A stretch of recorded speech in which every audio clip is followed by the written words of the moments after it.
मैं जो मनगढ़ंत कहानियां हैं आपका, अब एक नई मनगढ़ंत कहानी है कि संसद को वक्फ बोर्ड को दे दिया जाएगा। महोदया, जो विडंबना ये है कि जो अल्पसंख्यकों के अधिकार हैं उसकी रक्षा की जाने जा रही है, और जो मुस्लिम समुदाय का कोई भी सदस्य नहीं है, कोई भी मुसलमान एमपी नहीं है इस विधेयक को पुरस्तापित करने के लिए और उसके बारे में बात करने के लिए। एक भी संसद सदस्य मुस्लिम समुदाय से नहीं है कि किस प्रकार से जो धर्मनिरपेक्षता का संवर्धन किया जाएगा। आज एक बहुत ही विलक्षण दिन है भारतीय संसद के लिए।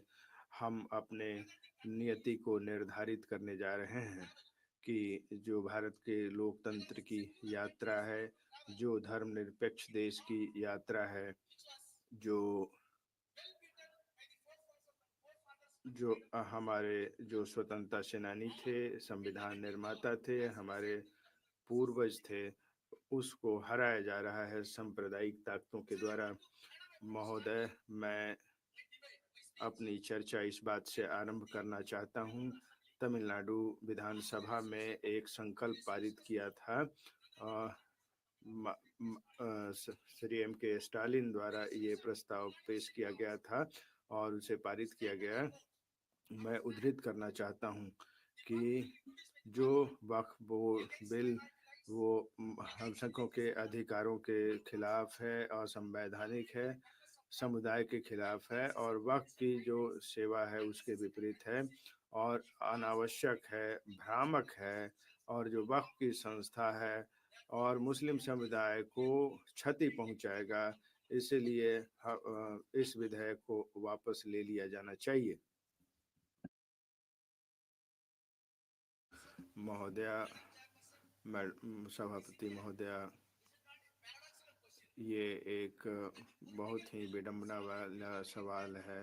जो पूरे देश की जो इच्छा है वो इस सदन में परिलक्षित होता है। जो तमिलनाडु की जो इच्छा है वो राज्य सरकार जो विधानसभा में देखा वो पूरी तरीके से विपरीत था।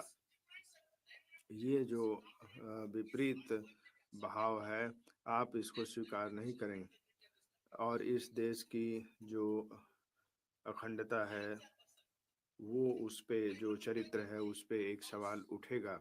मैं इस सदन में कहना 1949 में एक बात कही गई थी, स्वतंत्रता के तुरंत बाद जब संविधान बनाया जा रहा था, जो जो प्रक्रिया चल रही थी संविधान के निर्माण की, उसमें आपको जानकर खुशी होगी कि आपके अपने जो इस देश के सरदार वल्लभ भाई पटेल जो सरकार के पसंदीदा व्यक्ति हैं और जो झूठे दावे के साथ उन मैं अपनी सरदार वल्लभ भाई पटेल ने जो बात कही, जो परामर्शदात्री समिति अल्पसंख्यकों का संविधान सभा में वो सभापति थे, उसके के राष्ट्रपति डॉक्टर राजेंद्र प्रसाद, पंडित जवाहरलाल नेहरू, डॉक्टर अंबेडकर और डॉक्टर के एम मुंशी उसके सदस्य थे। सरदार वल्लभ भाई पटेल उसके सभापति थे। समिति ने एक निर्णय लिया और संविधान सभा के सामने एक रिपोर्ट रखा गया था और 25 मई 1949 को ये रिपोर्ट रखा। उन्होंने खुद कहा, मैं उद्धृत करना, 5 लोगों की एक समिति परामर्शदात्री सभा के रूप में हमारे पंडित जवाहरलाल नेहरू, मैं स्वयं, श्री मुंशी, डॉक्टर अंबेडकर इस समिति के सदस्य हैं। समिति फरवरी में अपना रिपोर्ट दिया और अंत में उन्होंने रिपोर्ट को रखा और संविधान सभा में उसे रखा। और क्या वो रख रहे थे, मैं उद्धृत करना चाहता हूँ,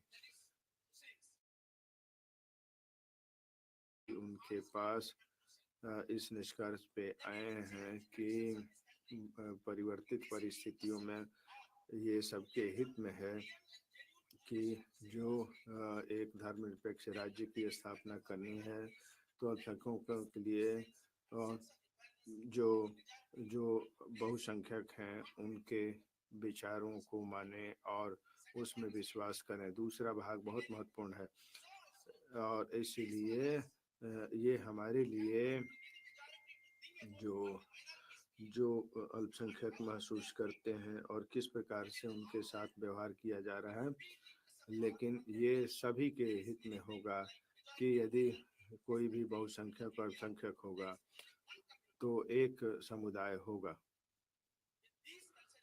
इन विचारों के साथ महोदय मैं इस रिपोर्ट को गृहीत किया जाए। ये सरदार वल्लभ भाई पटेल संविधान सभा में उन्होंने ये बात कही थी। आप संविधान का उत्सव मना रहे हैं, समस्या ये है कि सरदार पटेल की जो परंपरा है उसको हम अपनाना चाहते हैं और जो विधेयक का विरोध कर रहे हैं, जो सरदार वल्लभ भाई पटेल की मूर्ति बनाना चाह रहे हैं, वो इस विधेयक का समर्थन कर रहे हैं। ये एक समस्या है महोदय।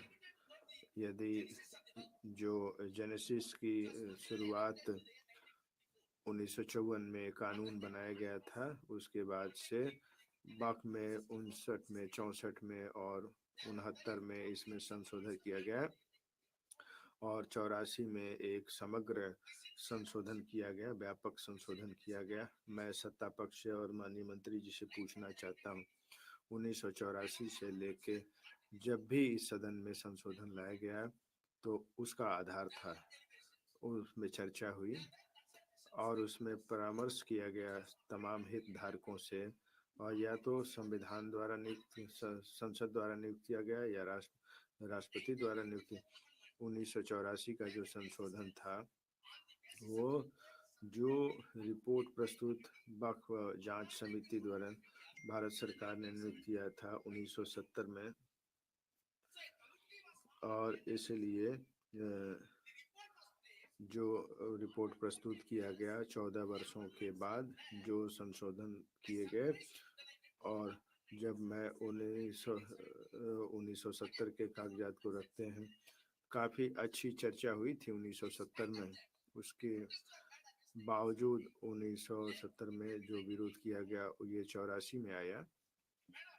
महोदया, यदि बहुत सारे संशोधन किए गए थे 1970 में, 1984 में 2 संशोधन उसमें किए गए। एक परिसीमन के लिए जो 30 वर्ष के लिए किया गया संपत्ति के लिए, और दूसरा जो वैक्यू संपत्ति थी, जिन संपत्ति को खाली किया जाना था, ये मुसलमानों की रक्षा के लिए था और नेहरू और उनकी सरकार द्वारा इसे स्वीकार किया गया। और उसके बाद 1985 का 1995 का कानून अस्तित्व में आया।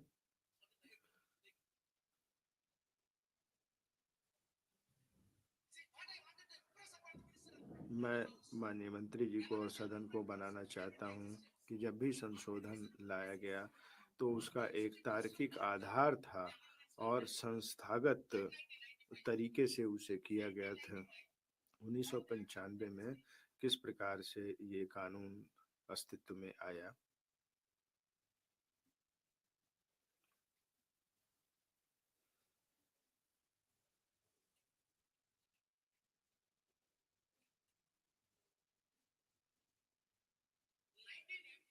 उन्नीस सौ पचासी में जो उद्देश्यों और कारणों का कथन पैरा 2 में कहा गया है, समग्र संशोधन वक्फ कानून में 1984 में किया गया, जो वक्फ जांच समिति के सिफारिशों पर आधारित था सितंबर 84 में, और उसमें ये कानून लाया गया कि, और चर्चा के दौरान वक्फ विधेयक पे चर्चा हुई थी, केवल 2 संशोधन था।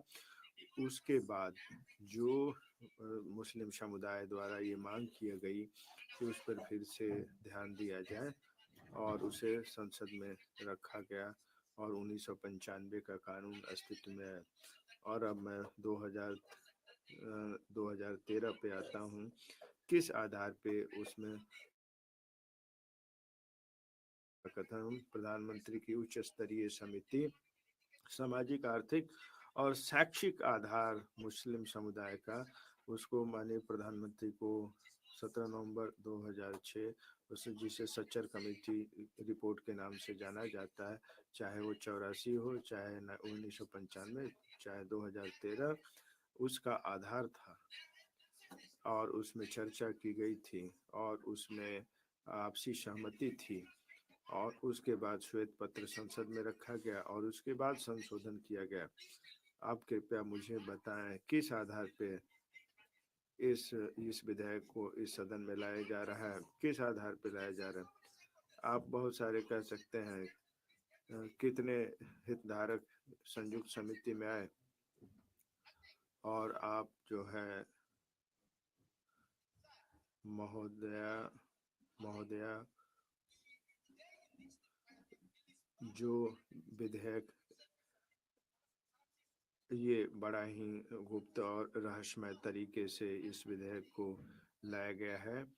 अब मैं जो उद्देश्यों और कारणों का कथन है वर्तमान विधेयक का, उस पर मैं आता हूं और इसमें ये कहा गया है कि ये स्वीकार कर रहे हैं पैरा 2 में कि जो उच्च स्तरीय समिति की सिफारिश पे जस्टिस न्यायमूर्ति सच्चर के और संयुक्त समिति वक्फ पे और केंद्रीय वक्फ परिषद और व्यापक चर्चा करने के बाद अन्य सभी हितधारकों से 2013 में ये आप स्वीकार कर रहे हैं। पैराग्राफ में ये कहा गया है कि संशोधन के बाद भी जो ये देखा गया है कि इस अधिनियम में अब इसमें और भी सुधार की जरूरत है। जो मामले इससे जुड़े हुए हैं, जो वक्फ की संपत्ति है, पंजीकरण है और संपत्ति का सर्वेक्षण है और अतिक्रमण हटाने के लिए ये जो 5 घटक हैं इसके, उसको ध्यान में रखते हुए आपने जो 2013 का कानून था, सचर कमेटी की रिपोर्ट थी, आप चाहते थे कि 5 और घटक को आप समाधान करना चाहते थे। आपके हिसाब से जो वर्तमान कानून है उसमें ये नहीं है, ये प्रावधान नहीं है। अब जो आपके 5 स्तंभ हैं उस पे मैं कहना चाहता हूं कि जो वक्फ की परिभाषा है, ये न केवल और कुछ नहीं है बल्कि ये आप भ्रम फैलाना चाहते हैं, भ्रामक तथ्य है। It is nothing but ये सरकार को सशक्त करने के लिए नहीं है कि आप सत्ता प्राप्त करें। सर्वेक्षण जो है संपत्ति का, ये तो सिर्फ एक मजाक है, क्योंकि भारत सरकार ने उच्चतम न्यायालय में एक अपील दायर की थी। अब आप सर्वेक्षण की बात कर रहे हैं। रजिस्ट्रेशन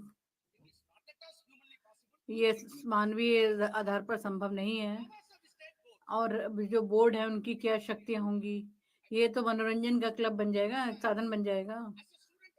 और विधि का न्याय का, मैं एक विद्यार्थी होने के नाते मैं जब संशोधन देखता हूँ, मैं मंत्री जी को चुनौती देता हूँ विनम्रता के साथ, कृपया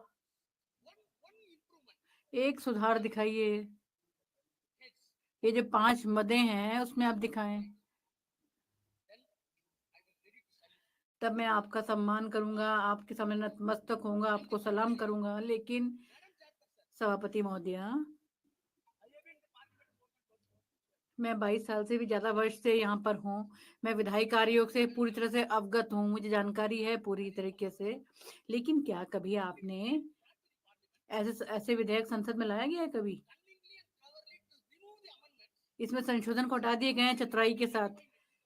2013 में जो लाए गए थे विचार विमर्श के बाद, और उसी संसद ने इसको पारित भी किया।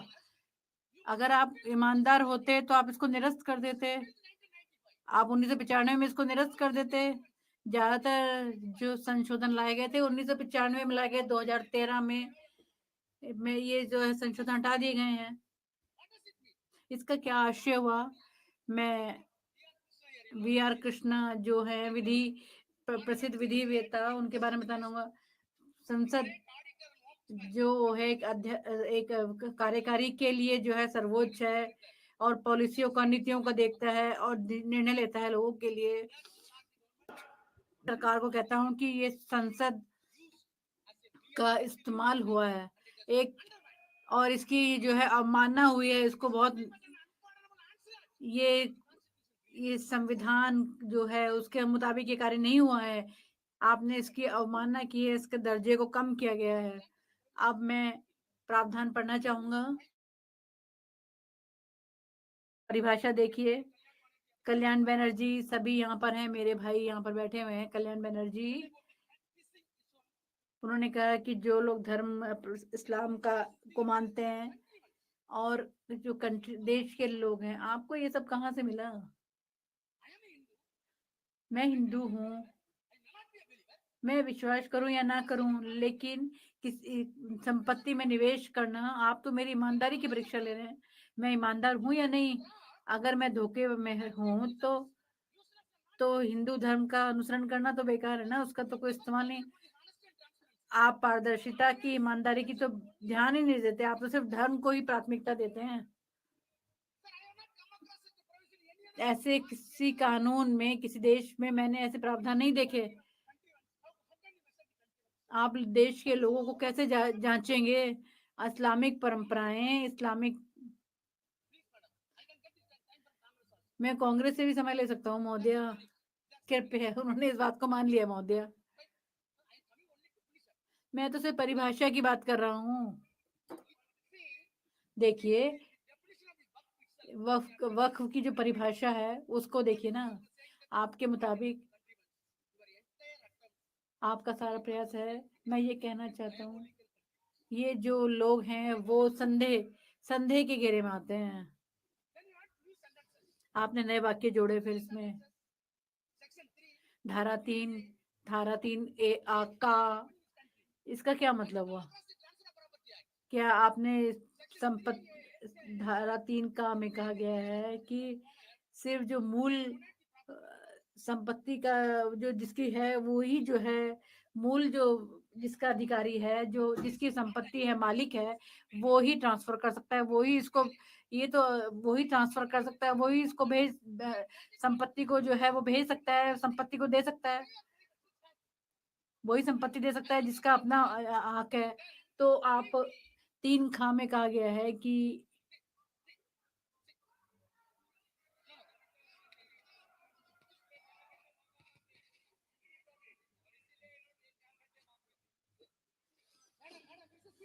महोदया, ये तो बहुत ही गंभीर विषय है, ये सभी नई चीजें, नई बातें शामिल की गई हैं इसमें। कोई भी सरकारी संपत्ति जिसकी पहचान होती है या जिसको घोषित किया जाता है कि वक्फ की संपत्ति है, इस प्रारूप के बाद वो वक्फ की प्रॉपर्टी नहीं मानी जाएगी, वक्फ की संपत्ति नहीं होगी। मुझे मालूम नहीं है कि सरकारी संपत्ति की पहचान कैसे होगी, कि ये वक्फ की संपत्ति कौन पहचान करेगा, कौन उद्घोषणा करेगा, कौन निवेश करेगा? आप उद्घोषणा करोगे, आप घोषणा करोगे, आप ये कहोगे कि ये संपत्ति मेरी संपत्ति है।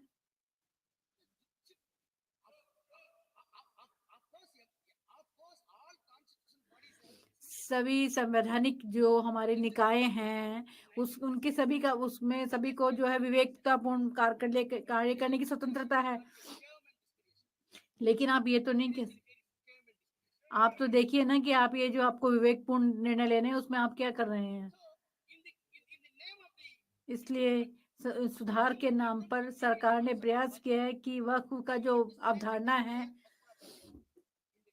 उससे छेड़छाड़ की है, और आप सारी संपत्ति को लेना चाहते हैं। दूसरा, सर्वेक्षण होगा संपत्ति का, अतिक्रमण पर भी ध्यान दिया जाएगा। सर्वेक्षण, संपत्ति का सर्वेक्षण, वक्फ की जो संपत्ति है उसका अतिक्रमण नकारात्मक है। एक ही बात को आप बार कह रहे हैं। धारा 4 में देखिए सभापति जी महोदय, संपत्ति का सर्वेक्षण होगा वक्फ की, और पहले जो मौजूदा अधिनियम है उसमें सर्वेक्षण जो आयुक्त है वो स्वतंत्र होगा, वो सरकारी अधिकारी नहीं होगा। जब विवाद आएगा और जब विवाद होगा तो स्वतंत्र अधिकारी वो सीपीसी का अनुसरण करेगा और वो निर्णय पे पहुंचेगा। सर्वे जो कमिश्नर है वो डिस्ट्रिक्ट कलेक्टर है। मेरा प्रश्न आपसे ये है, वक्फ बोर्ड और सरकार के बीच में अगर कोई विवाद है तो आप वो कैसे निर्णय, आप जो है प्राकृतिक न्याय को कैसे मानते हैं? वही कलेक्टर वो तय करेगा कि कौन किसकी संपत्ति है। ये तो कानून में ऐसा कभी सुना ही नहीं गया, देखा नहीं गया है। विधि विधान में तो ऐसे कोई कोई अवधारणा नहीं है, कोई नियम नहीं है। कलेक्टर कैसे जो है इसको जांच कर सकता है? और आप अतिक्रमण पर भी आपने अपने विचार रखे हैं। सर्वेक्षण हो गया, अब अतिक्रमण देखिए, अतिक्रमण के बारे में आप क्या कहते हैं? आप अतिक्रमण को हटाना चाहते हैं, धारा 55 घ अतिक्रमण। कृपया अपना विधेयक देखिए ना, कोई भी छोटा प्रयास, क्या आपने इसमें जो फुल स्टॉप है, कॉमा है, उसको हटाया गया है? आपने देखने की कोशिश की है? आपने कुछ भी संशोधन नहीं किया, लेकिन आप दावा कर रहे हैं कि आप इसको फिर से इस पर विचार करके इसको ला रहे हैं। जैसा मेरे सहयोगी ने कहा, 52 का आप कठोर कानून बनाएंगे ताकि संपत्ति को बचा के रख सके। मौजूदा अधिनियम में कहा है कि इसमें कठोर दंड का प्रावधान होगा, जुर्माना भी लगाया जाएगा, सीधा सा उसको जो है जेल भेजा जाएगा, कारावास की सजा होगी। और ये जो है इसमें ना तो उसमें बेल मिलेगी, ना तो इसमें आपको इसमें बिल्किस बानो वाला मामला देखिए ना, जिसमें जमानत भी नहीं मिलेगी इसमें। महोदय, ट्रिब्यूनल होंगे 1995 में और 2013 में। आप कह रहे हैं कि ट्रिब्यूनल न्यायाधिकरण का गठन होगा, जो न्याय प्रक्रिया है, जो उच्चतम न्यायालय में, सर्वोच्च न्यायालय में जो न्यायिक प्रक्रिया चलती है, आप उसको कम करना चाहते हैं। बहुत सारे मामले हैं जो चल रहे हैं दीवानी में, तो आप बहुत इतना जो, अगर आप इसे न्यायालय को भेजते हैं तो जिसमें संविधान ने अनुमति दी है, आपको अनुमति है, जो आप ट्रिब्यूनल की बात करें, स्पष्ट कहा गया है कि ट्रिब्यूनल का जो निर्णय वो अंतिम होगा। क्यों अंतिम होगा ये? जबकि सर्वे कमिश्नर जो है वो भी सिविल कोर्ट, वो एक संस्थान है, वो सीपीसी के अनुरूप काम करेगा। सिविल प्रोसीजर कोड जो है और अधिनियम के मुताबिक वो काम करेगा। और दूसरा जो मामला है, वो दूसरी बात फिर आप कह रहे हैं कि वो ट्रिब्यूनल में जा सकते हैं, और वो फिर उस न्यायालय में जा सकता है। तो फिर समस्या कहाँ है? आप ये कहना चाहते हैं कि ये अंतिम निर्णय नहीं होगा? किस तरीके का आपकी न्याय प्रणाली है होगी? अब जो कानून है उसको देखिए, 36 में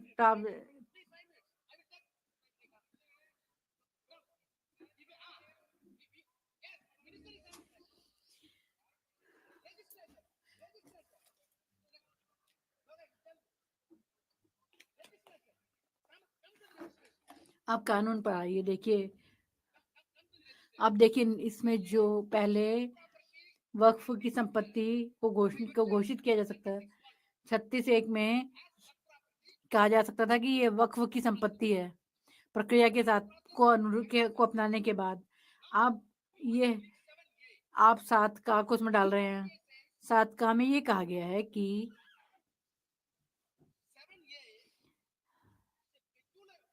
ये एक अनूठा सा प्रावधान है जो वक्फ की सारी संपत्ति को ही हटा के लिए जो है, ये धारा 7 देखिए ना।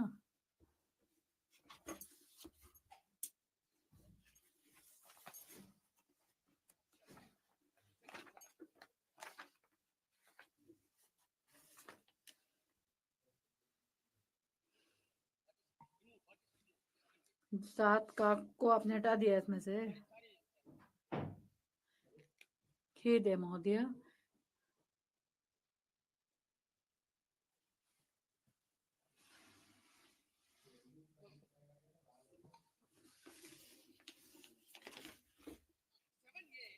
सात का में नया प्रावधान जोड़ रहे हैं।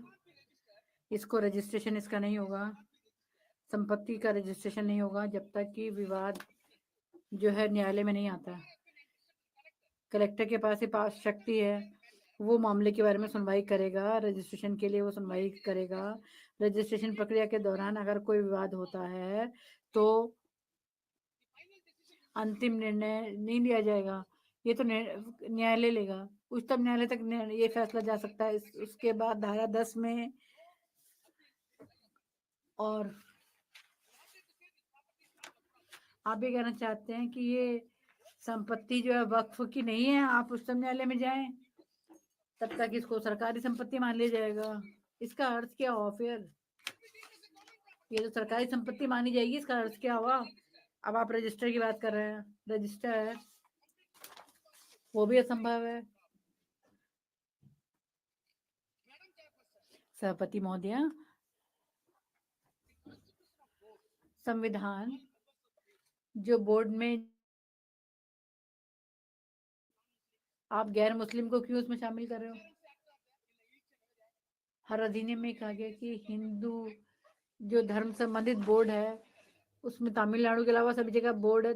तमिलनाडु में क्या हुआ, एक मंदिर में एकड़ जमीन है और उसकी जो आय होती है, न्यायालय ने तय किया कि एक आर्ट कॉलेज चलाते हैं।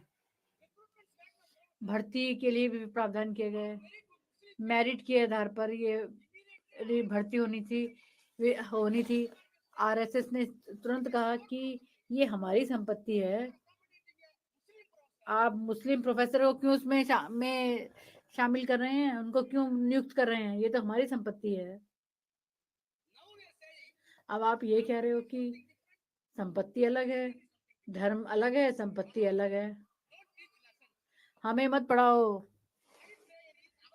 हमारी प्रार्थना धर्म अलग है, पार्टी अलग है, इसको दोनों को मिलाए मत, भ्रम मत करो, पैदा करो। अगर आप देश को बचाना चाहते हैं सदस्यता के साथ, ईमानदारी के साथ, धर्मनिरपेक्षता के साथ, तो कृपया राजनीति और धर्म को अलग रहने दीजिए। अब मैं अब समाप्ति कर रहा हूँ, समाप्ति की तरफ बढ़ रहा हूँ। धारा 40 बहुत महत्वपूर्ण है।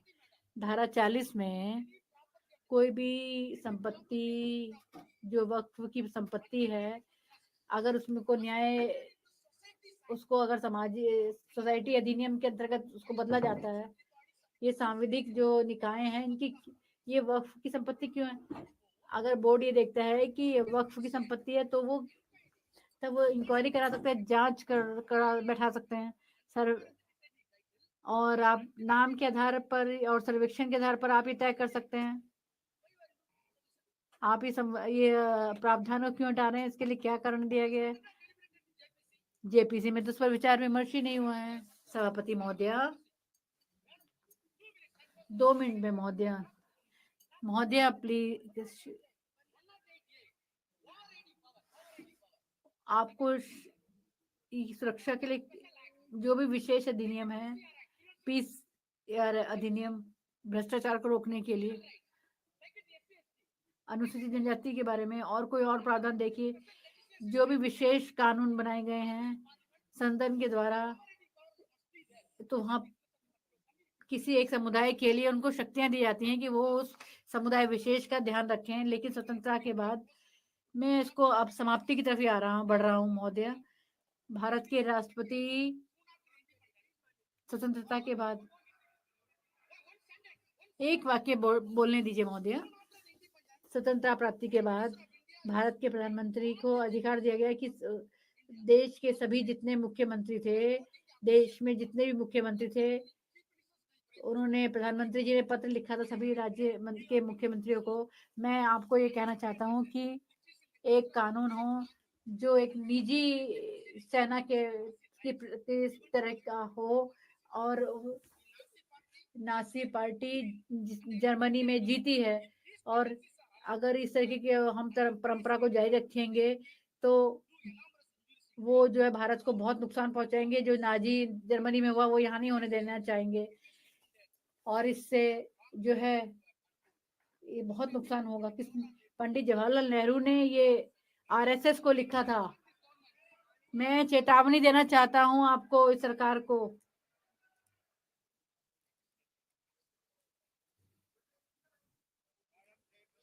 सभापति महोदय, आज मैं वक्फ बोर्ड संशोधन विधेयक 2025